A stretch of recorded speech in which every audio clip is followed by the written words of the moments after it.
बहुत सारे हस्बैंड इतने भोले भाले होते हैं ना कि मुझे कई बारी उन पर तरस आ जाती है। अब मैं ये बात क्यों कह रहा हूँ, कल मुझे एक हस्बैंड ने कॉल किया और उसने बोला, सर अब मेरी वाइफ मेरे खिलाफ कोई भी झूठा केस फाइल नहीं कर सकती है, मैंने ऐसा तरीका ढूंढ लिया है, अब ना मेरी वाइफ मेरे खिलाफ मेंटेनेंस का केस फाइल कर पाएगी, ना मेरे से एलिमनी ले पाएगी। तो मैंने पूछा, ऐसा आपने क्या तरीका निकाला, आप हमें भी बताइए।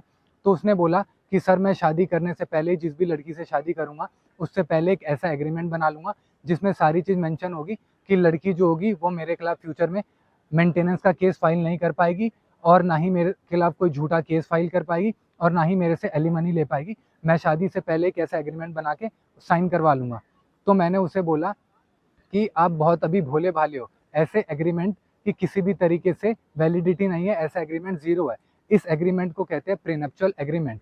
और प्रीनप्चुअल एग्रीमेंट, देखिए, इसकी कोर्ट में किसी भी तरीके से वैलिडिटी नहीं है। अगर आप ये बना भी लेंगे, इससे फर्क नहीं पड़ता है। अगर आपकी वाइफ को मेंटेनेंस का केस फाइल करना होगा, दहेज का केस फाइल करना होगा, आपसे एलिमनी लेना होगा, फिर भी वो ले जाएगी। ये जो आप एग्रीमेंट बनाएंगे ये कूड़े के बराबर है, क्योंकि ये जो एग्रीमेंट है ये हमारा इंडियन कॉन्ट्रैक्ट एक्ट का वायलेशन माना जाएगा, क्योंकि ये हमारे लॉज को बाईपास करेगा। तो ऐसा कोई भी एग्रीमेंट बना लेते हैं जो हमारे लॉज को बाईपास करता है तो उसे इलीगल माना जाएगा, और कोर्ट में इसकी जीरो वैलिडिटी है, ये कूड़े के बराबर है।